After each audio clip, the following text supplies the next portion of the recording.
Have you ever felt a question living silently inside you? Not the kind that demands quick answers, but the kind that lingers in your chest, that drags through the days and whispers softly in the stillness of night. Albert Einstein, the genius who unraveled the fabric of time and bent light with his mind, carried these questions too. And what's most haunting is that he rarely spoke of them, not because he didn't feel, but maybe because he felt too much. On the outside, Einstein was the face of reason, the man of equations, the master of logic. But inside, something else stirred, a silence heavy with wonder, a quiet reverence for what cannot be measured, what cannot be proven, but can only be sensed, in a shiver in the hollow of grief, in the timeless moments that make us pause. Physics, he explained with precision, but the soul, the after, he spoke in riddles, as if saying something without really saying it, as if hiding the truth in plain sight. Energy cannot be created or destroyed, it can only be changed from one form to another. He said this often, almost like a sacred phrase, as if trying to tell us, listen closely, there's more hidden here than you realize. Because if energy doesn't die, then what about consciousness? What about that subtle essence that makes you you? The conflict was real. On one side, ruthless logic, on the other, a sacred unrest. Einstein wasn't an atheist, despite what many believe. He simply didn't fit into religion's narrow boxes. He was after something deeper, a faith without dogma, a wonder without answers. He called it the cosmic religious feeling. Strange words, maybe, but if you've ever cried staring up at the night sky, you understand. There are letters, whispers from friends, hidden exchanges that never made it into textbooks. In them, Einstein speaks of the soul, of fear, of being misunderstood, of carrying truths too heavy for the public eye. He knew the weight of scientific dogma. He knew what the world does to those who dare to say there is something beyond the body, beyond the brain, beyond what we can see. But he didn't deny it. He protected it. Because truth, real truth, the kind that shakes the soul, doesn't need to be shouted. It only needs to be felt. And perhaps that's why when we look closer, his theories begin to shimmer differently. Relativity, time, light, they start to point toward a reality where death isn't an end, where the after isn't a place, but a field of energy, of frequency, of presence. In this video, we will walk through that field. We'll step into the hidden corners of Einstein's mind, not to idolize him, but to remember that even the greatest minds carry quiet questions, and that sometimes a man's soul speaks more in the spaces between his words than in the brilliance of his formulas. Einstein may not have feared death. What he feared was that no one would listen to the energy that remains. There are truths that never find a microphone, only margins, scribbled notes, private letters, conversations that vanished into the air the moment they were spoken. And yet those moments carry weight that presses gently against the boundaries of what we think we know. In the hidden folds of Einstein's correspondence, something quietly pulses, not formulas, not proofs, but something more fragile, wonder. Among his most trusted friends, Einstein allowed himself to ask questions that didn't fit into science. He spoke of the continuity of the soul, not as doctrine, but as curiosity, as a question that refused to die. He admitted in whispers that logic alone could not contain the full measure of being. In one letter, he reflected on the mystery of human consciousness and hinted that there might be something beyond the physical, something that remains when the body disappears. And then there's that quote, repeated, misunderstood, and often dismissed: "Science without religion is lame. Religion without science is blind." These weren't careless words. They were a code, a bridge, a quiet plea to integrate the rational with the mystical, the observable with the invisible, to honor the harmony between mind and mystery. At the heart of his worldview was the cosmic religious feeling, not tied to any institution, not shaped by creeds or commandments, but something vast, something that rises when you stand in silence before a sunrise or feel the ache of love without reason. To Einstein, this feeling wasn't weakness. It was the noblest motive for scientific pursuit, because what is science, if not a search for the infinite dressed in patterns and numbers? Yet he knew the risks. The scientific world had little patience for mystics, and Einstein, though revered, was not immune to its judgment. Publicly, he tread carefully. He spoke of atoms and relativity, but privately, he pondered the soul, the paradox, the tension between proof and presence, between silence and truth. Modern researchers, years after his death, returned to his notebooks, and in their reanalysis, they uncovered traces of that inner conflict, musings that blurred the boundary between physics and philosophy, between field equations and the question, what becomes of us when we're no longer here? What if those clues, quiet, trembling, buried beneath decades of interpretation, were never meant to be answers? What if they were invitations? Invitations to feel, to wonder, to open the door that logic alone cannot unlock, because sometimes the most important part of a conversation is what was never said out loud. There is a law in physics, unshakable, unwavering, that declares energy cannot be created or destroyed. It can only change form. It moves, it shifts, it becomes something else, but it never disappears.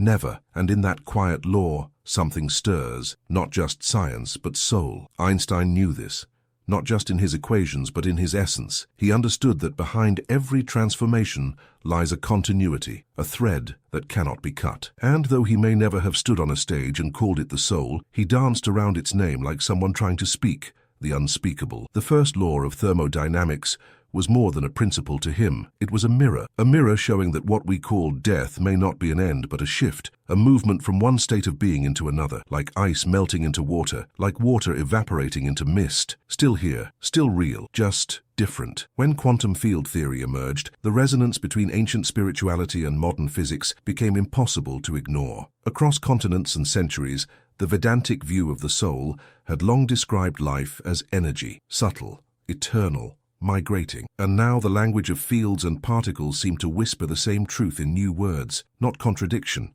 convergence. And then there are those moments science struggles to explain, the near-death experiences, the patients who were pronounced gone, but returned, who described floating, seeing, feeling everything, yet having no body. They spoke of light, of timelessness, of becoming pure energy. And when you place their stories beside Einstein's belief that everything is energy, it begins to make sense, not as fantasy, but as frequency. The idea of non-local consciousness, that awareness can exist beyond the boundaries of brain and bone, is not mystical fluff. It is part of unified field theory. It is a thread that ties the outer universe to the inner self. When consciousness steps outside of location, outside of time, it enters what some might call the eternal, not gone, just expanded. So what if we've been looking at death with the wrong eyes? What if we've mistaken stillness for silence and silence for absence? What if the soul is not extinguished, but translated, not ended, but remembered by the universe itself? Because energy doesn't die. It moves, it pulses, it echoes, and in every echo something of us remains. It's a quiet misconception, one that lingers beneath the surface of popular belief, that Einstein was a cold rationalist,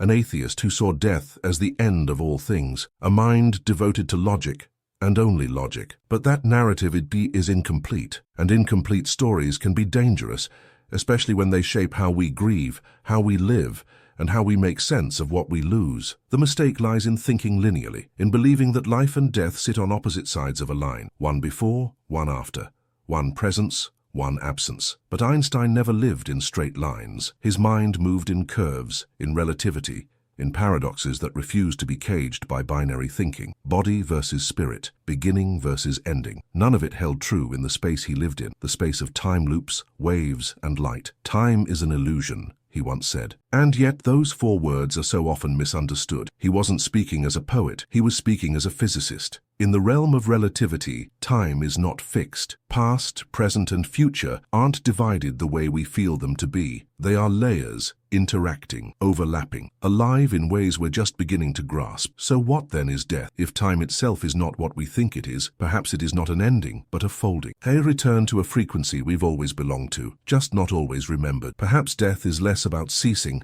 and more about shifting into a dimension not defined by clocks, but by vibration, memory, intention. And when we grieve, we often grieve with finality, as if something has vanished. But what if grief isn't a marker of absence, but a recognition of transformation, the pain of letting go of the form, while the essence still pulses, somewhere just beyond what we can see? Einstein knew this, and though he didn't write it plainly, he hinted at it, in the way he spoke of energy, of continuity, of mystery. Linear thinking narrows our perception.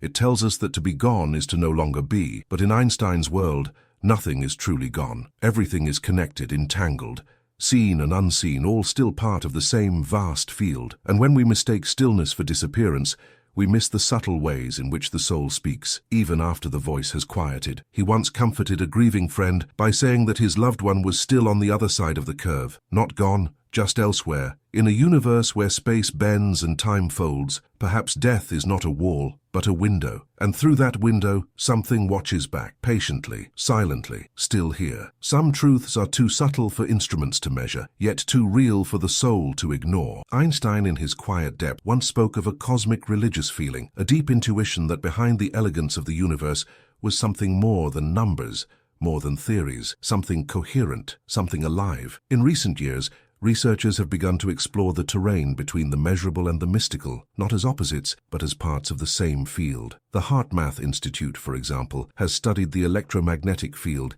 generated by the human heart. Not metaphorically, literally. Our hearts emit a rhythm, a wave, and those waves change with our emotions, our thoughts, our states of consciousness. When we are in love, in stillness, in gratitude, the heart's field becomes more coherent, more synchronized, and coherence, as Einstein would have appreciated, is the beginning of clarity. This field, delicate, invisible, yet powerful, responds to what we feel, and perhaps, just perhaps, this is how consciousness persists. Not by surviving in a body, but by resonating in a field, in a vibrational architecture that continues even when the form changes, just as a song remains even after the instrument falls silent. Spiritual intelligence, then, is not just belief, it's the capacity to sense these patterns, to recognize that the soul may not be a thing but a frequency, that who we are, our presence, our memories, our intentions, leaves a trace, not just in people's minds, but in the very field of existence. When Einstein explored the idea of a unified field theory, he was searching for more than mathematical elegance. He was seeking the bridge,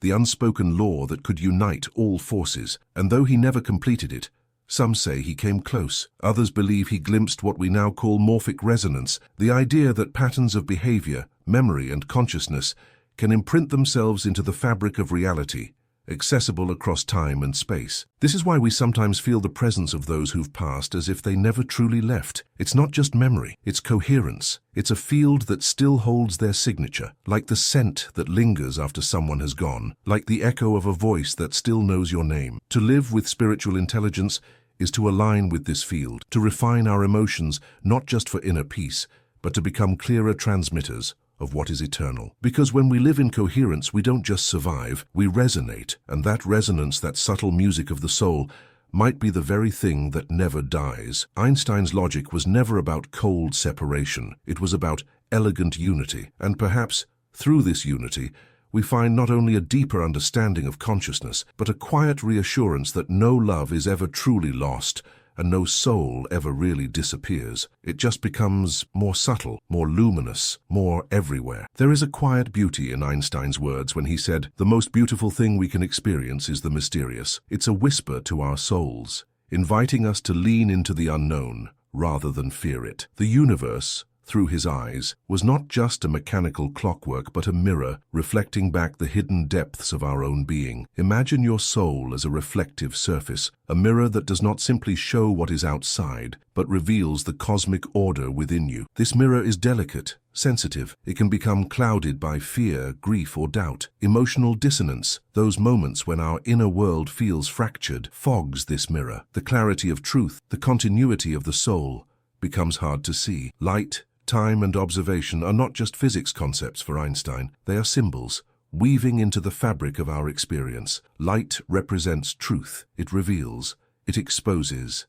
it heals. Time, that elusive thread we cling to, is more fluid than we realize. It bends and folds around our perception, reshaping what we think of as beginnings and endings. The observer effect reminds us that by witnessing reality, we become part of it. Our consciousness interacts with the universe, influencing its unfolding. This mirror principle teaches us something profound. What we believe about death and the soul subtly shapes our energetic signature in life. If we live with the shadow of finality, our energy contracts, tightens, and fears the unknown. But if we see ourselves as part of an endless reflection, a continuing resonance, our energy expands, flows, and embraces mystery with grace. In that way, your soul is not separate from the cosmos. It is a living echo of it. Your beliefs about life, death, and what lies beyond are not mere thoughts. They are vibrations you carry in your body, your heart, your breath. They create ripples that touch the very fabric of your existence. So when you look at yourself, look deeper. See the cosmic mirror you carry within. See how your inner light,